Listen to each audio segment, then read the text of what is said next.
Hello? No, that's the wrong one. Hello?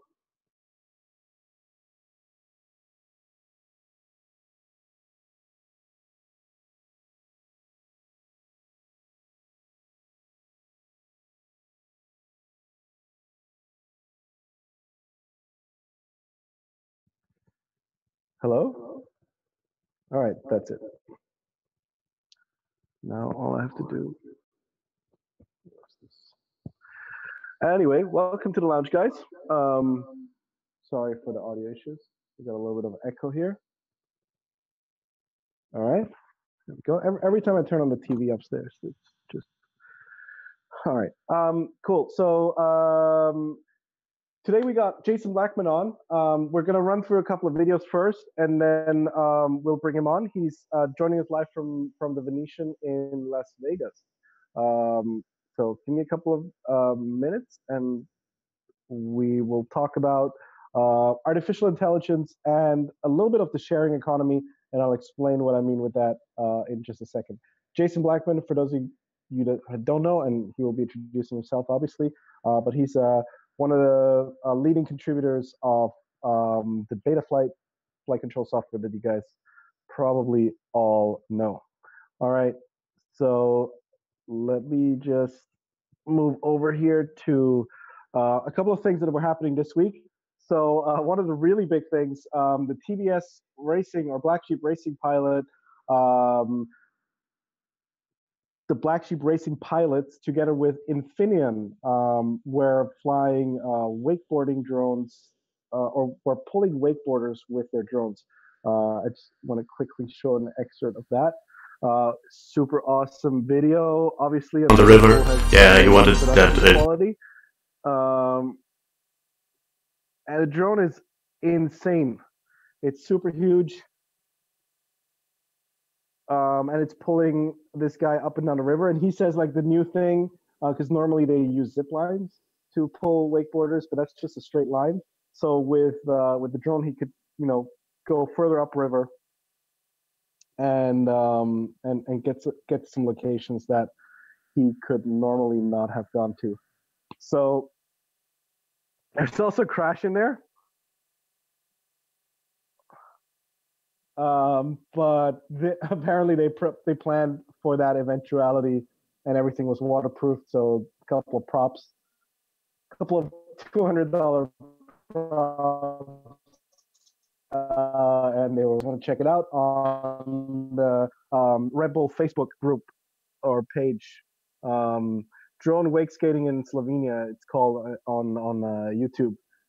The second thing that caught my attention was Nokia is getting into drones. Well, publicly now, so I can talk about it.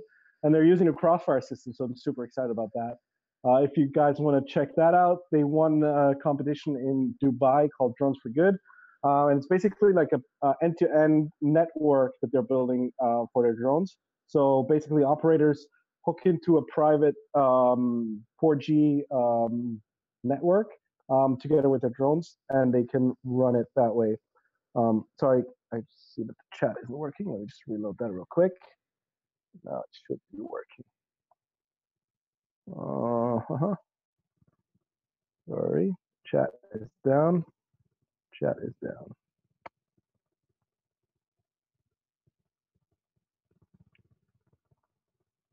All right, there we go. Chat should be working now, guys. Sorry about that. Thanks for the reminder. All right. Jonathan is asking, what can you say about the Vivo FPV, the small brushless TBS Tiny? Well, I don't think there's really too much to say about that.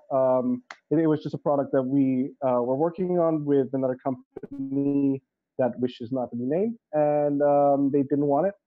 So we had a couple of, or a lot of books lying around that we then decided to, just give out. Basically, it was below cost, right? So to be honest, like, we lost money on that deal. But it's Christmas time, it's Thanksgiving and whatever. So we just thought it would be a super awesome deal, and people were getting into this. So there we go.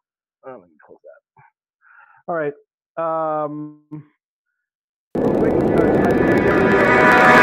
sponsor pilots called Vasil Chorman, I think. Sorry if I'm butchering names here. Um, there's like a couple of caipirinhas in the air. There's there's mini quads chasing the wings. Holy crap! Couple. Well, yeah, it's like five. And what's really cool about like flying wings information, if they're all the same, you have like the same speed envelope, so it's actually kind of easy to do formation flying or easier. And yeah, I mean the location is awesome. It's a super steep cliff. They're diving down these insane ridges. I think in Slovenia or Spain. Geez, I can't remember. They say long range paradise. And you can check them out on Instagram. It's Vasilis12. Yeah, thank you for that really awesome video.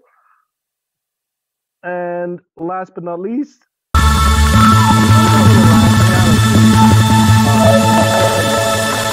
I got you, you got me, up above. We could be, take my love. We could ride in the summer, another night. Play for two, that's all we need. forward a little bit.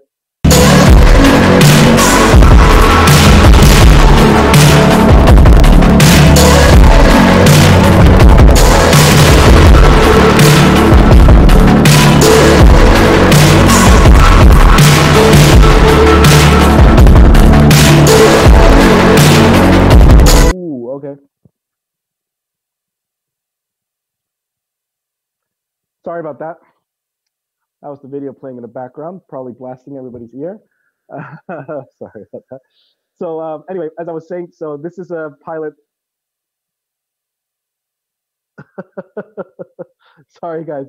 I don't know what happened. There was audio playing from the video in YouTube. All right. Anyway, let me backtrack a little bit here. So this is a pilot flying in Italy, I guess. It's the Dolomites, and he's flying super aggressively, and eventually he loses line of sight. So I quickly want to take that opportunity. Like I said, hindsight is 2020. So I'm not saying like this could have been prevented and the pilot did a big mistake or whatever. But if you can see, okay, let me pause the video real quick.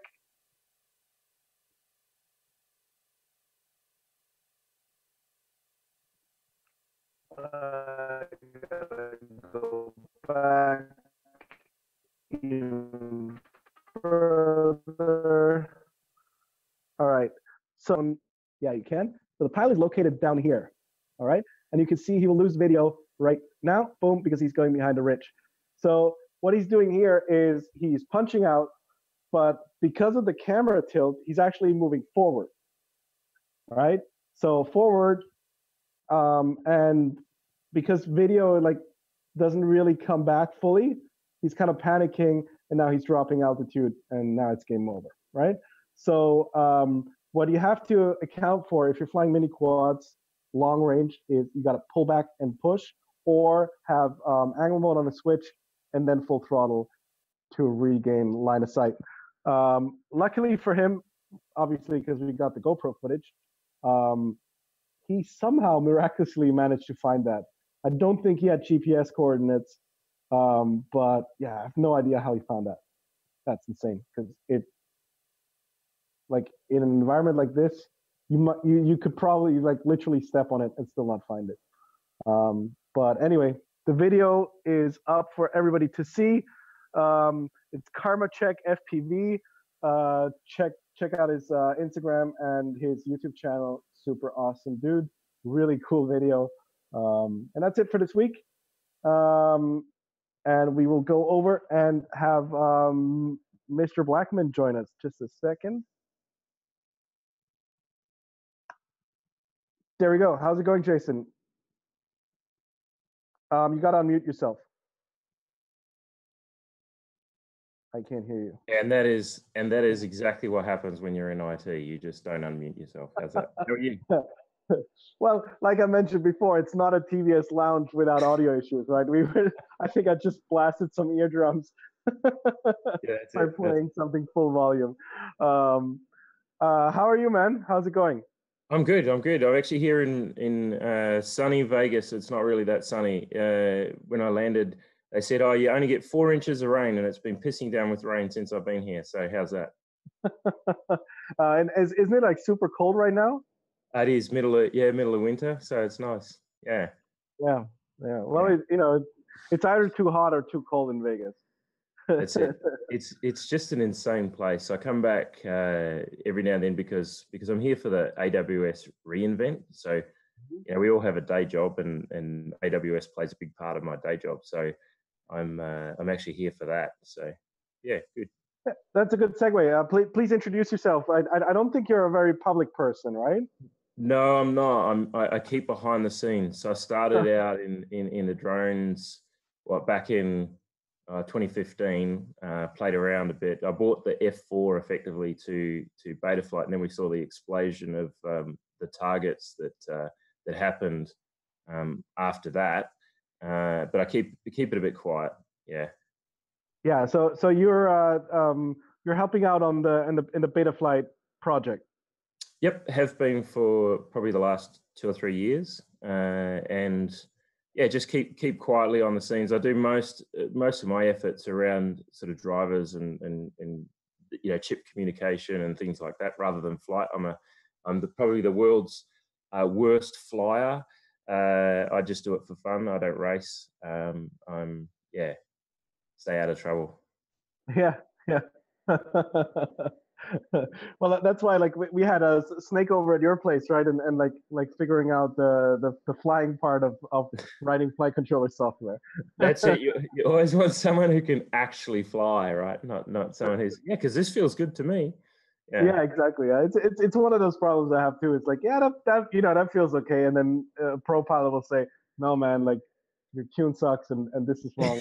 And all that. So, yeah, that's exactly it. Yeah, so Snake is Justin's from Melbourne as well. The sunny Melbourne state, or in the state of Victoria in Australia. So it's the bottom of the mainland, so to speak. It's not the coldest place because Tasmania is the coldest, but yeah, we're both from Melbourne, so we get a bit of a bum rap from Sydney siders who have all the nice weather. Yeah, I think it's a bit of a fallacy. So if anyone wants to come to Melbourne, it's actually not a bad city. Yeah, well, and plus, like, I think it's one of the most active FPV places in Australia, right? Yeah, it's got a real Melbourne's got a lot of the tech businesses start up in Melbourne. So there's a real sort of a vibe. They call it Silicon Yarra just as a bit of a nickname because everyone sort of congregates around the Richmond area in Melbourne for all the tech startups. Are you able to talk about like what you do for as a day job, or is that off limits? Yeah, my day job's pretty quiet. I started out as engineering and then moved into software development and have been doing that for some time. But I lead a large worldwide team. Drones are certainly my hobby. I work across the globe. So I do a lot of travel as well. So it's quite an interesting role. Lots of really, really, really, really smart people that I get to lean on a lot. So yeah, it's not too out of touch with my what my interests are on the weekend. That's good. But like, do you do a lot of coding in your job, or is it more management? Management. It's all management. So yeah, I don't get much hands-on. In fact, the kids, as I call them at work, don't like it when I get into the code base because it's embarrassing. I'm getting a bit old now. Yeah, it's something I noticed as well. Is like the way that I mean, I'm a PHP coder, which PHP is not a real language, but whatever. That's like JavaScript, right? Yeah, exactly. Yeah. It's we write stuff in English and the computer tries to execute it. But like I see like the coding style from people has progressed so much from when I started out to where it is right now. It's been pretty tough, like getting back into like working on like open source projects and stuff like that. So yeah, it's been Oh yeah, that's why like I've kind of moved into management a little bit too much as well, and like trying to get back into it is a little bit embarrassing. that's and that's why I love doing the work I do with the team at Betafly and you know working with you guys is that you know it keeps me just in touch with technology enough, and I don't Yeah, it's a good way to like still do work and without exactly. getting harassed like for for the performance of it, right? Yeah, that's right. It's a sort of know enough to be dangerous, I think, is the term that they like to use. Yeah. Yeah, that's awesome. Okay, well, so I don't want to keep you too long. I think we'll try to cut this episode short today. No worries. But like I don't know, have you seen the previous AI talks that we had? No, I haven't actually been keeping up to date. I've been Yeah. just on the road a little bit too much. But speaking of AI, I might have mentioned to you earlier, Chappie, the AWS has released the Deep Racer. Yeah, I don't know if you you've showed had me a that. chance to. Yeah. So this Deep Racer device it's a 1/18th scale car, and it's got obviously I haven't had an opportunity to tear it down because the product's not actually shipping until March next year. But for $250, you basically get a fully autonomous 1/18th scale racer. Now they're going to run a championship league at all of their AWS summit across the world, and they're going to. So, and the idea is it's a fast way to get into what this new sort of it's not so new, it's been around for a while now, but a fast way to get into this concept called reinforcement learning in AI. Cool. One of our viewers actually just mentioned, Pete Dillon is his name. He actually just mentioned that ST Microelectronics just brought an AI chip. Have you seen that? No, I haven't. I'll have to check that one out. I just Googled it. It looks interesting. Yeah. I mean, it's CES 2018 is when they released it. It's a Cube MX AI STM32. Yeah, and it goes into a lot of the same like AI and deep learning, neural networks, reinforced learning, are all the buzzwords that they mentioned here. So it looks interesting. Yeah, no, it does. It does. There you go. I mean, it's getting to the point now where you're seeing smaller and smaller devices having this sort of capability. Yeah, it's super interesting. Yeah. So yeah, but I like the racer that you show me. It's because it's I don't know, it's a very hands-on approach to AI, whereas like a lot of the stuff that I've seen previously is very theoretical. Yes. So it was kind of refreshing to see like, oh, there's an actual product, like a Lego Mindstorm kind of approach to robotics, right?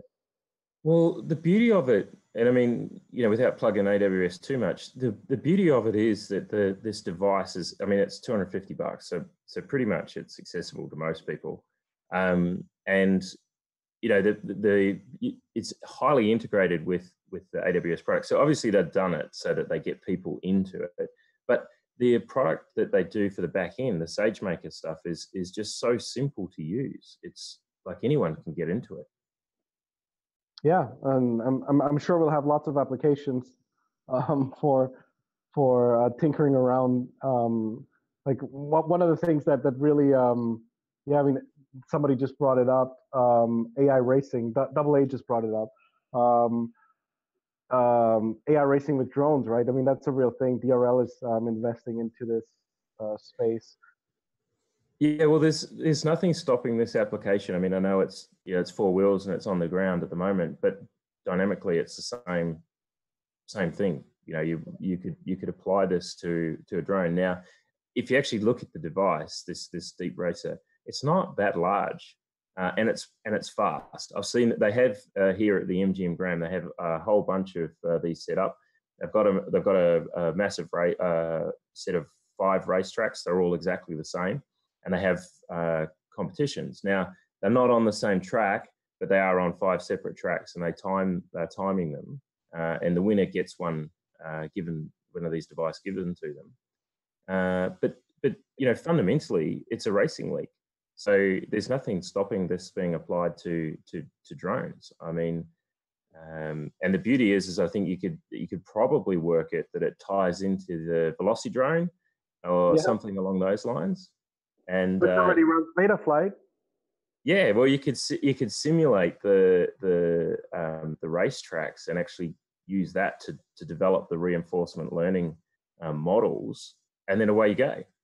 Yeah, could open up a whole new world. Maybe we don't need pilots anymore.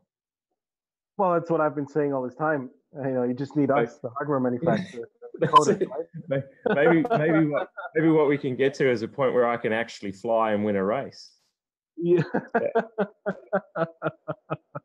Yeah, that's one of the big hopes. Is like we've been like secretly like thinking about like putting GPS on and like doing autonomous flights so that I can just stand there and like wiggle the sticks, but it won't actually do it. That's it. I wonder what the local racing leagues would do to detect this. I mean, I'd turn up and put a big a GPS reference marking aerial on the roof of my car. I'll park that in the car park, get an exact location so I can get my GPS down to the centimeter, and then use AI to run the rest of it. Yeah, the big Raspberry Pi would probably be a giveaway though. Yeah, that's it. Although the Raspberry Pi Zero, maybe we could sneak it on board the drone there, and away we go. Yeah. Well, Double A is saying like he still loves flying, and I totally agree. But like the competition aspect of it has always been kind of like a chore for me. So like I would still love to fly, obviously, but I think if it's all about speed, then especially like Rotorex, they did a card. I think it was 124 scale or 120 scale or something like that, and we put a gyro on it. The car is $30, and we put like $120 Futaba gyro on it, which was super fast to respond and stuff. And then you could actually see like how fast these cars can go. And there was a lot of talk about like, if you scale it up to real world, like these little cars go like 600 miles an hour, like uncontrollably fast, right? So like having an AI that can control this car, I don't know. I guess we'll see it with the Amazon Racing League. Well, things will be it will be super cool to watch and see what happens, because what this is going to do, this device, I mean, it's dirt cheap for what it is. You'll just see all sorts of people just getting involved in it. Yeah, it's people you wouldn't have otherwise thought of, just purely from the there's one thing that as our Mexican tech hub calls the Alfricos, the nerds I love, is that the competition. It fundamentally comes down to who's done something better than somebody else. So this will open up a whole heap of doors. And this is also like what brought people into drone race or into quadcopters, right? Yep. It was like once there was a competition, once there was a little bit of prize money out, like they came like cockroach, well, towards the. Well, that's the thing. You should see the queues to get into the chance to race these things. Yeah, and this is a $250 device. The prize money is not that big. I mean, it's just enough to get people queuing up to have a crack. Yeah. Well, I totally get it. It's super relatable. Like when you sent me the link, I was like, can I buy one, please? Like, but then like the inner like the business guy was like, you don't have the time, you idiot. Exactly. That's part of the problem, right? We always run out of time, and some of these kids that are coming out of university these days are just hyper smart, and they've got so much time. It's not funny. So yeah, it's they'll be in our position in a couple of years, so I'm not too worried. Yeah, there'll be the next batch of graduates come out and supersede them. Yeah. That'd be good. All right. So, like, do you do any AI stuff in your work? Yeah. So the whole team is AI. it's used for fraud detection, image recognition, all sorts of stuff. So yeah, the team's all over it. It's probably been about the last 2 years that we've been playing with AI. I mean, I'm not hugely involved technically with it, but products that are coming out now, you don't need to know TensorFlow, you don't need to know convolution and all the sort of the image recognition neural networks that are available. You don't need to know the ins and outs now. You can actually get started in AI. Even I can do it. So, I mean, that's just so interesting to hear as well, because I mean, not to like speak negatively about the people who were on before, but they were more from a theoretical background, like researchers that are looking into how, where this technology could go. But like one of the always interesting stuff is like you take these theoretical concepts and then you apply them onto business problems or environmental problems or whatever kind of problems people actually have. And it's just you mentioning fraud detection, that's next level. Yeah, so fraud detection is probably one of the big ones because it's fast. So you obviously from a user experience point of view, you don't want transactions to take a long time. You don't want people to sort of be parked in a pending state, waiting for somebody to verify that what they're doing is legit. So AI just speeds up all of that sort of stuff immensely. It's like instantaneous in effect. But all the models that everyone sort of builds, there's so many that are available now, open source, that you can almost get started straight away and get an actual result. The biggest problem with AI realistically these days is what's your learning set? Where are you going to get all your data? So we were discussing the other day, Trappy, all the black box data that everybody downloads from their drones.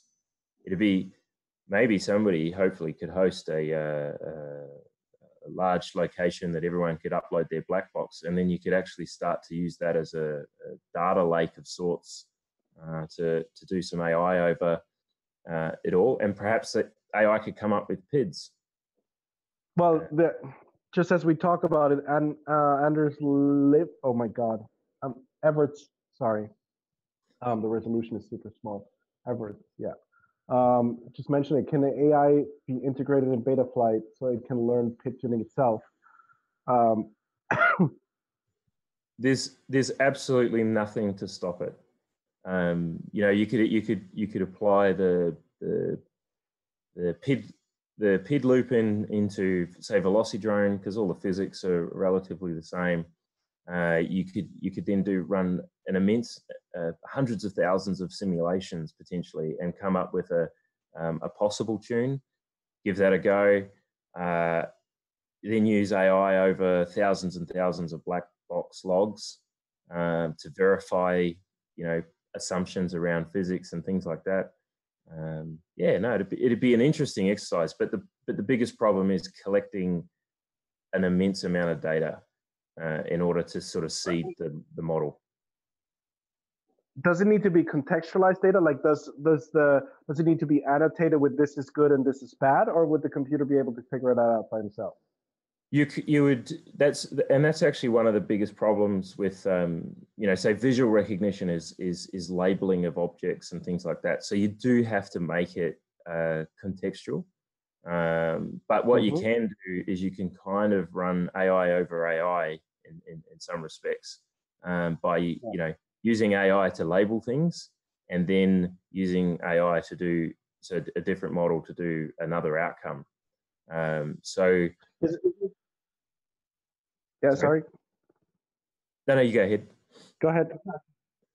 So isn't that like the breakthrough that they had with the AlphaGo AI, that they had actually two AIs collaborating? Yeah, so that's basically it. One AI is essentially feeding another AI and allows multiple models to be basically running for two different outcomes. Yeah, I don't know. I don't know if I sent you that paper on PID auto tuning. No. But No, I yeah, didn't. But there is actually a paper about it, like using artificial intelligence or neural networks for pit control. So basically, like they start off with something, and it's kind of like the Arducopter auto tune, where it like does like a roll a janky roll motion, and it expects it to behave in a certain way, and then like keeps changing the PIDs for it until it's there, kind of.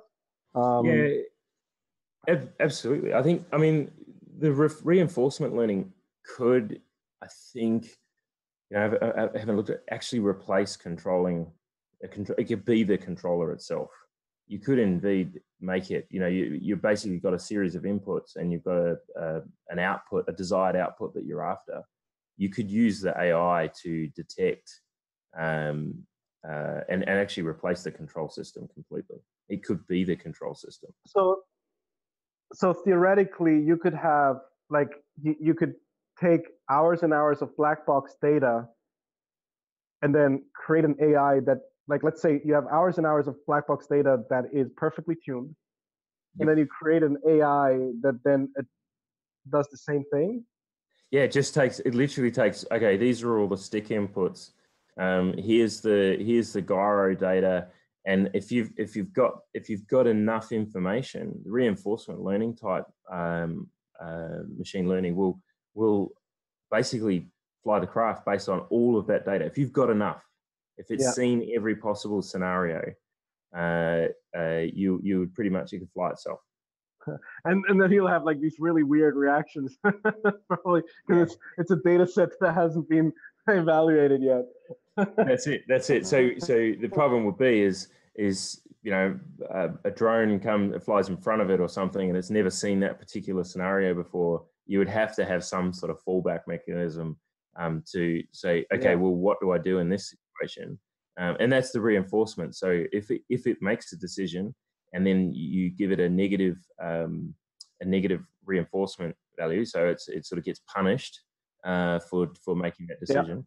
Then it'll say, okay, well it'll continuously learn even as it's going, and that's the idea behind the simulations. Because you could run in Velocidrone, you could actually run a racetrack and run through hundreds of thousands of simulations, and you could inject all sorts of different scenarios to try and get it to learn. But yeah, it could effectively just be the AI pilot and no control system at all. Super cool. Yeah, I'm looking forward to all of these things because to me AI is like an accelerated version of doing like really boring tasks that have really cool outcomes. Oh yeah. I mean, look, just even to small little degrees of simple things, image recognition. If you've got photographers having to label objects in photos, tagging people. I mean, everyone sees it every day. It's effectively facial recognition, but when you upload a photo to Facebook, and the auto tagging of your friends and family and that, they'll have AI driving behind that. And you think of the hours across the world that have been saved by people when they upload photos and not have to go manually tag faces. Yeah. Double A is asking, I'm so confused, is it programming by algorithms or what is it? I think I can answer that. Double A, check out on YouTube, there's a video called Mar.io. So it's like Mar and then I/O. And it shows like a reinforced learning algorithm playing Super Mario Kart. And it basically shows you exactly what happens. It's like biology mixed with computers. So like you have different kinds of inputs and outputs, and the mapping between them is kind of randomized. And the outcome then is weighed against an ideal case or compared against each other. And then basically you continue to use the good cases and you throw away the bad cases and you breed them amongst each other. Is that about right? Yep, I would totally agree. That's probably a good description. Yeah. So and because it's computers, I just explained like probably like 5 neurons or something like linked together. But because it's computers, you can just scale that to an almost infinite amount of number and run it almost at an infinite speed. And the end result is basically you you don't really mimic human intelligence just yet because the computers don't have enough parallel cores, but you can create something that's like super good at a very specific task. That's it. Yeah, and you got to understand that even drone racing or racing models or racing full stop is actually a very specific task. Yeah. Oh, totally. You got to find the line. You got to find the ideal line, and it's to a computer. It's very simple. It's gates and curves, and that's it.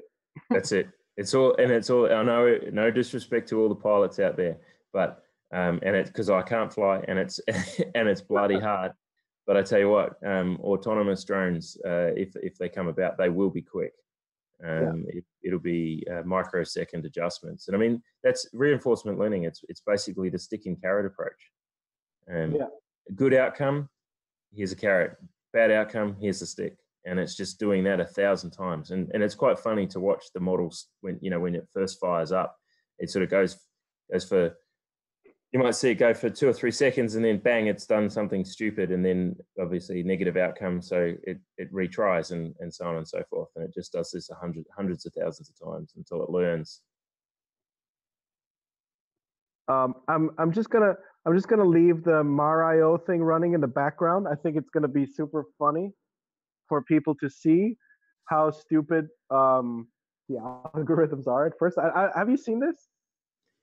No, I haven't actually. I should check it out. All right, I'm just having it play. So it starts off with like the way that the AI then finally plays. Sorry, I said Super Mario Kart. He actually does one with Super Mario Kart as well. But this is him playing Super Mario Brothers, I think, from Super Nintendo. This is the AI that like completes a level in insane. Like you can see it's not really sentient, but it's doing a pretty good job at playing that level. Yeah, once they sort of the number of simulations has gone through to the point where it looks seemingly intelligent. It's not really, but it looks seemingly intelligent. Yeah. And like if for the guys watching this, you can see on the top left, that's like the way that the computer sees the game. So like all these black and white boxes, that they are like the inputs, and then they have a map between the inputs and the outputs, which are the buttons that you have to press on the controller. And the carrot basically is how far Mario gets in that level, right? Because it's a 2D level, so it's a linear progression. The further he gets, the higher the algorithm is scored. And I think this is like after so yeah, that number, how far he gets, is marked on the top, and that's fitness. That's ranked as fitness. Yeah. And now you can see like in the video, he's just starting off with like really stupid like one layer neural networks that he's basically just standing there and looking up like for the entire game.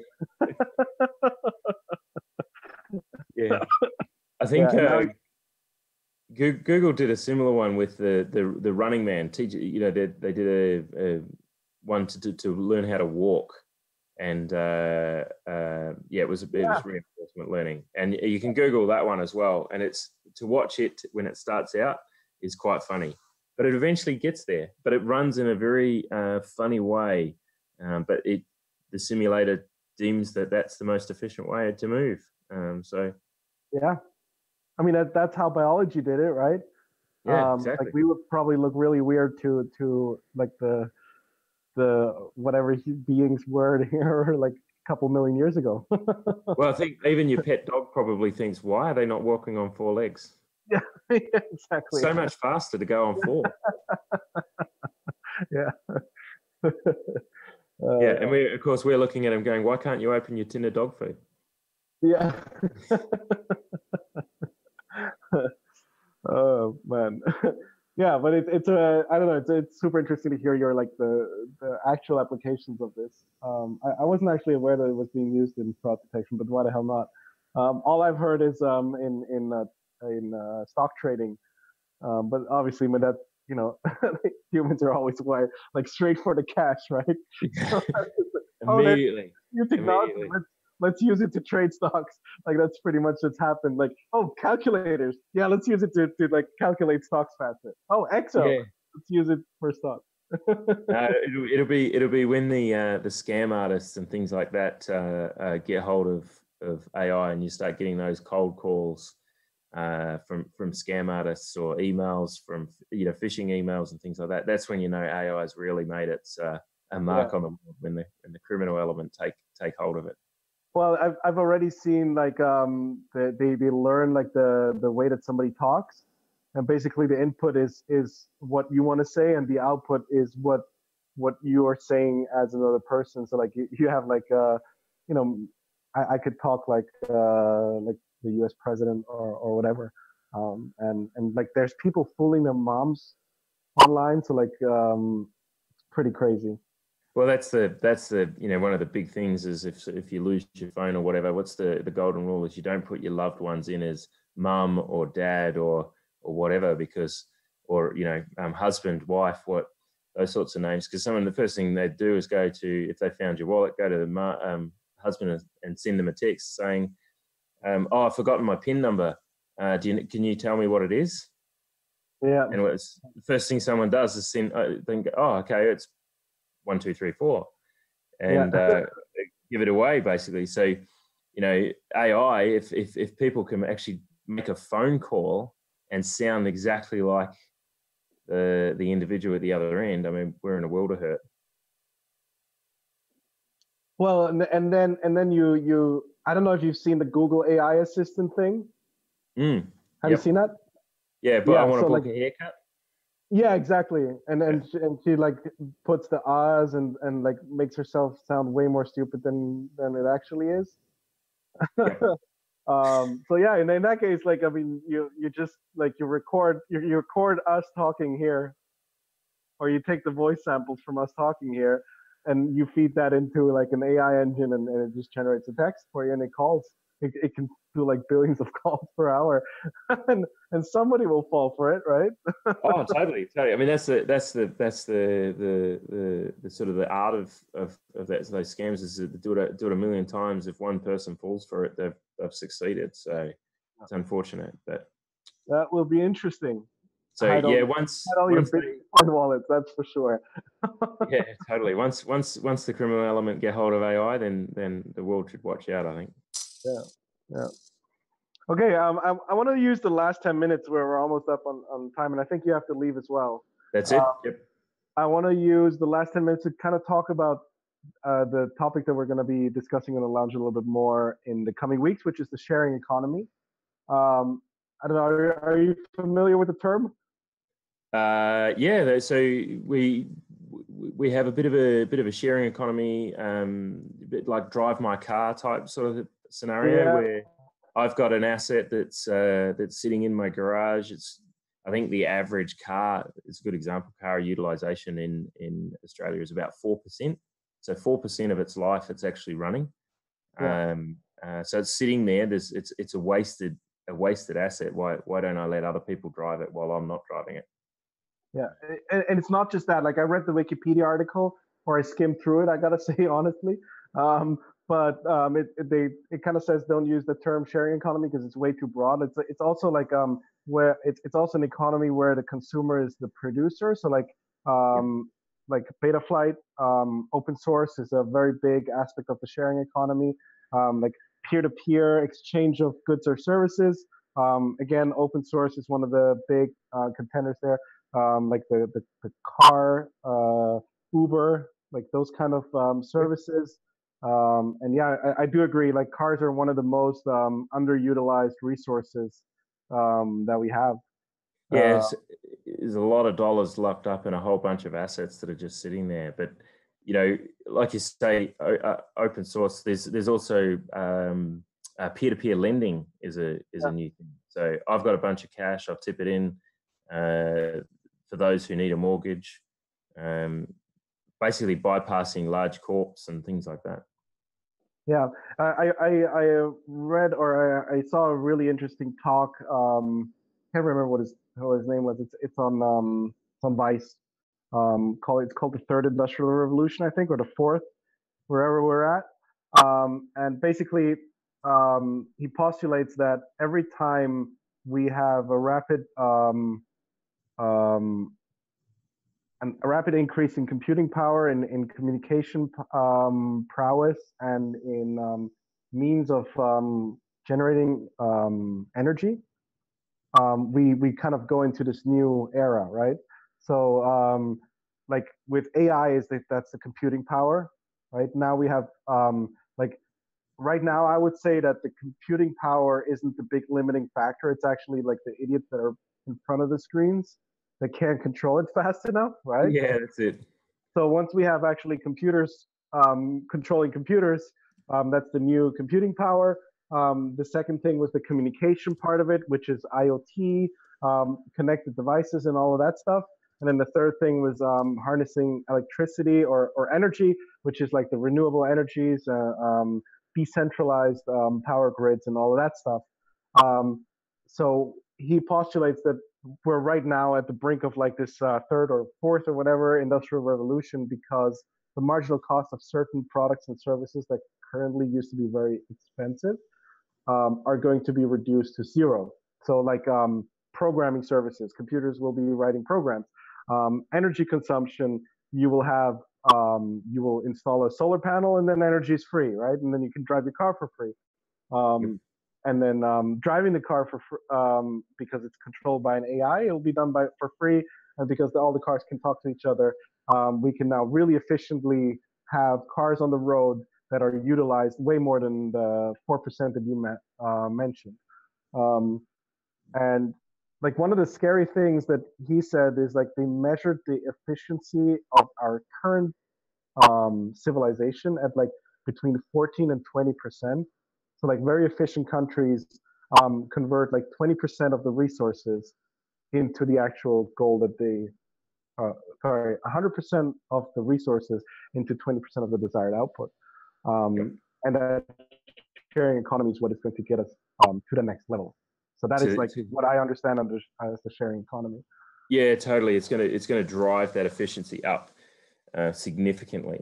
And I mean, look, everyone's making dollars now in terms of. There's actually an interesting book, Machine Platform Crowd by Andrew McAfee and Eric, and I won't try and pronounce his last name. They're MIT, I believe. And yeah, it talks about the rise of the machine, the rise of the platforms that drive a lot of these sharing capabilities, and then obviously the use of the crowd to rather than single corporations and that to actually drive increases in overall society efficiency. It's interesting book, but they call it the second machine age. Thereabouts, but that's I think you mentioned it earlier, the Industrial Revolution number 4. Yeah, I don't know. Like some people say third, some people say fourth. I don't want to argue with that, but it's really interesting and like kind of in our industry, just to see it like on a micro scale, right? Like the way that like Betaflight has brought flight controller costs from. I think I used to pay like $300 for a flight controller. Yeah. When I started off, the flight controller DJI NASA was $240 plus 80 for the GPS. Wow. Down to now somewhere between $15 and $20. And you think of the not just the price differential, but the processing capability and the feature set. Yeah. I mean, I don't want to like down talk DJI, right? I mean, like a like a computer like the one that I'm working on right now costs $100 right now, and it costs like $50,000 20 years ago, right? So like time versus like time will always bring down the cost of goods, but on the other hand, it's also like the sharing economy, consumers being producers, and like really smart people flying and coding, or just coding, like in your case. Um, Yeah, that's yeah. uh, kind of improving upon something that they're experiencing by themselves, um, and doing it for free. So it doesn't really increase the cost. Like, let's say, how many developers are there in Betaflight? Do you know, like active developers on average? There'd probably be 20 to 25 people would be reasonable. Like there'd be less than 10 that are there every day. I mean, look, I've sort of lurked in the background for probably the last 6 months. I haven't done a huge amount of code just purely because I'm busy. But there would probably be about 20 to 25 active at any one time. There's always one person who will turn up that's got a particular feature that they want, and they'll submit it, but then sort of disappear. But yeah, there's I'd say 20 to 25 active contributors. Yeah, and like, let's say that number increases by a factor of 10. That's not going to cost increase the cost of the operation of the project, right? But Nope. it's gonna, I mean, it's not going to increase the productivity by a factor of 10, but it's still going to be the same, right? So that's like what the guy was saying, like the marginal cost of producing that good or service is zero. Correct. So and that's why we have such cheap flight controllers. So I don't know. To me, it just like it was an eye opener just having that laid out in front of me, and then kind of linked with the economics theory that I taught. There is, of course, the human element of that sort of scale. So it's whilst in theory it works. I mean, you try and corral 250 people to a common outcome. It's like shepherding cats. Yeah. That'd be any FPV event though, like, or anything drone related, like. Yeah, exactly. So the people element sort of throws a bit of a spanner in the works, and what I think has prevented this from being a total explosion. But it'll only take so long before a group. I mean, you look at the trouble that the Linux kernel is constantly in with regards to the volume of contributors and the people sort of issues. I mean, they only recently had their issues with regards to their code of conduct that they're all going to go on strike and things like that about it. But and like those things happen. It's just the people element when you get a lot of. But that isn't necessarily tied to the sharing or the free nature of it, right? I mean, I guess even in like big corporations like Google or Microsoft, you have these kind of things. They're just handled in a way more like, like legal kind of way, like shut the fuck up and get the fuck out, right? the regimented fit in or F off. Yeah, exactly. Scenario. But the other term for FIFO, but humans will always play a cultural element in these sorts of things, and that's where even things like AI and that when they come in, they will sort of take away a lot of that human element to help with this sort of the sharing economy and drive the platforms that it runs on. I mean, just like trading, right? Like, sorry to go back to the stocks thing. Like the reason why like you can no longer just easily trade and make money is because computers aren't emotional and they don't fuck up that much. No, they don't, and they make and they make split second, nanosecond decisions much faster than any human. So, I mean that microsecond trading is just crazy, absolutely crazy. Yeah. Well, I went to university in Switzerland, so naturally I had a pretty close tie to those kind of influences. It was pretty interesting. The black economy. Well, just like micro trading and it was crazy. Like we were in the startup scene a little bit. Like I started another company back then, and just the numbers that you got out of those things. Like, oh, we're trying to like optimize nanosecond. Like there was this guy who created a database system that was like a couple of nanoseconds faster than traditional database systems, and he sold it to banks because they could more quickly query historical data and like run their algorithms over it, and we made shit tons of money just because of like what we wouldn't even perceive as noticeably faster. Yeah, it's interesting actually because they a lot of those. I mean, we're sort of stuck on stocks here, but it is actually quite interesting. A lot of trading companies that will install high-speed fiber optic networks and pay hundreds of thousands of dollars to do so, purely because of network latency. Take the network latency out and you make more money. Yeah. Like Crossfire. Fly Take the faster. latency out, you win races. That's it. Totally. Yeah, latency, exactly. The root of all evil. That's the pipe dream we sell. Yeah. 100%.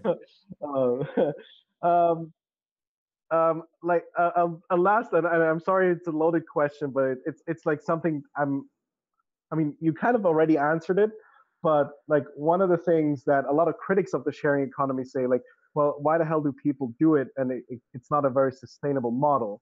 So I don't know. Do you mind like just explaining like why do you enjoy working on Betaflight for free? Because I mean, I'm sure you could charge a whole bunch of money for your services elsewhere.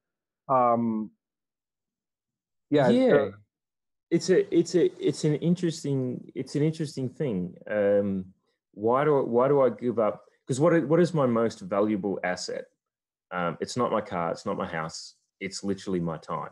Yeah, exactly. And so because I can't get it back, you spend 4 hours on something. And actual fact, the interesting thing is I recently got a cleaner. Now I've been at my wife for the last 13 years to get a cleaner, right? Not because I'm crap at cleaning. Well, mainly because I'm crap at cleaning, but it's an interesting segue to this because the reason I always argued for a cleaner was if we have to spend, we both work, we're both professionals, so we work long hours, and so that our weekends are our special time, right? When she goes shopping is when I get to go and do work on Betaflight. And so what we like to do is spend time together on a weekend because it's our own time. So I use the argument that, well, our time, if we get a cleaner, why spend 4 hours on a Saturday wasted cleaning the house when we can pay somebody to do it for less than what we earn on a per hour basis, right? So that makes no sense for me to do something that is not lower value, but has a lower earning capacity than what I would do if I was doing my normal day job, right? And it's not so much then even earning capacity, it's about the fact that I want those 4 hours to spend with my wife, right? Yeah, it's opportunity cost of that time, right? Exactly. So it's not even, it doesn't even come down to, you could earn less than a cleaner, but still hire a cleaner because it's opportunity cost. You want the time, you don't get it back.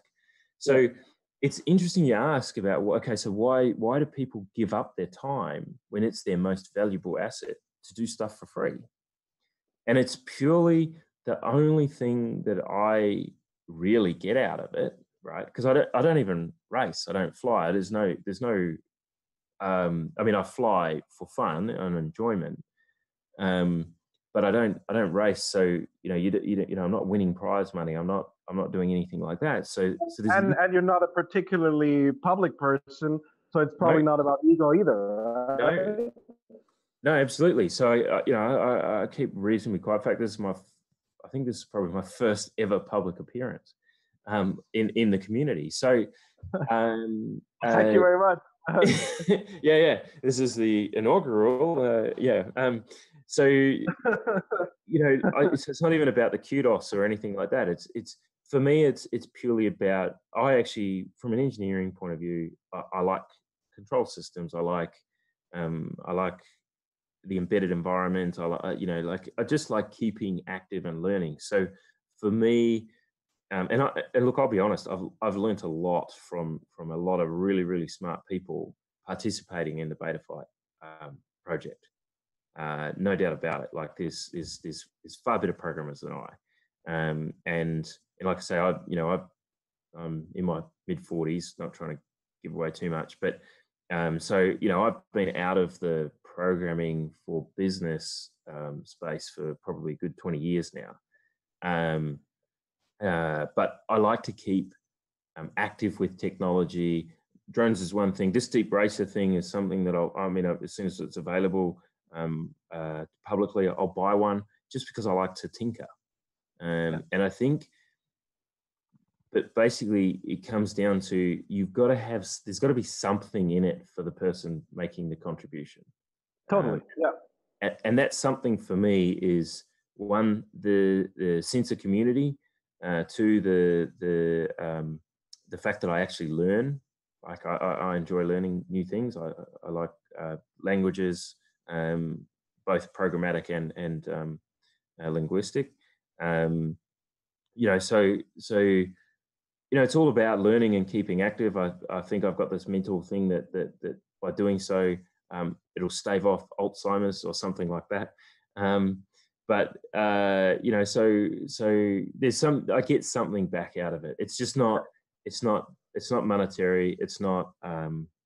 It doesn't. Conceptually, we're stuck on. Okay, well, what do you get? But a lot of what you get is not. You can't put a value on it, so to speak, or it's difficult to monetize. And I wasn't trying to insinuate that you were stupid and like not making like you could tell this, why the hell? No, I didn't take it that way. I didn't take it. No, but I'm not too much into open source. But like we just did the Source One project, which to be honest doesn't make us any money, and a lot of people have asked me actually the same question. I answered in a similar way, right? It's something like FPV.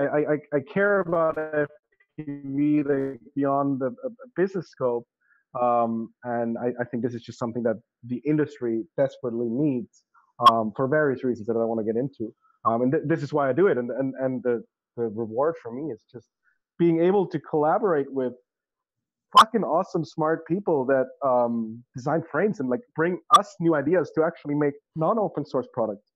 Yeah, it's amazing what you actually get out of it from the community. Like the just being a participant actually gives you a lot. Yeah. All right, I don't want to cut you off, but I think you have to go. And guys, I hope you enjoyed this. If you liked it, please share it out. Jason, thank you very much for doing us the honors and wasting yet more of your time on something that you get paid for. All good. It's now just gone 7 o'clock here in Vegas, 7 o'clock in the morning. So luckily it wasn't a huge one of the typical Vegas nights last night. So I knew I was doing this with you in the morning, so I made sure I got into bed by midnight.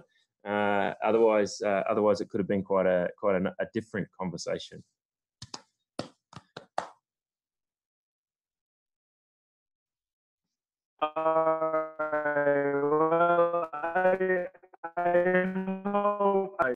Hello? Did I just cut off? I'm here. Oh, sorry. All right. Sorry. Okay. All right. Well, thank you very much. Have a great day. To everybody who is watching, please, if you like it, share it out. Join the Black Lounge if you haven't already. And I guess we'll see you guys next week talking more about the sharing economy. We don't even know who's going to be on yet, but I'm sure it will be interesting. All right. Thank you very much, Jason, and have a good day. No worries. Cheers. Right. Peace out, guys. Peace. All right. Cool. And you're off.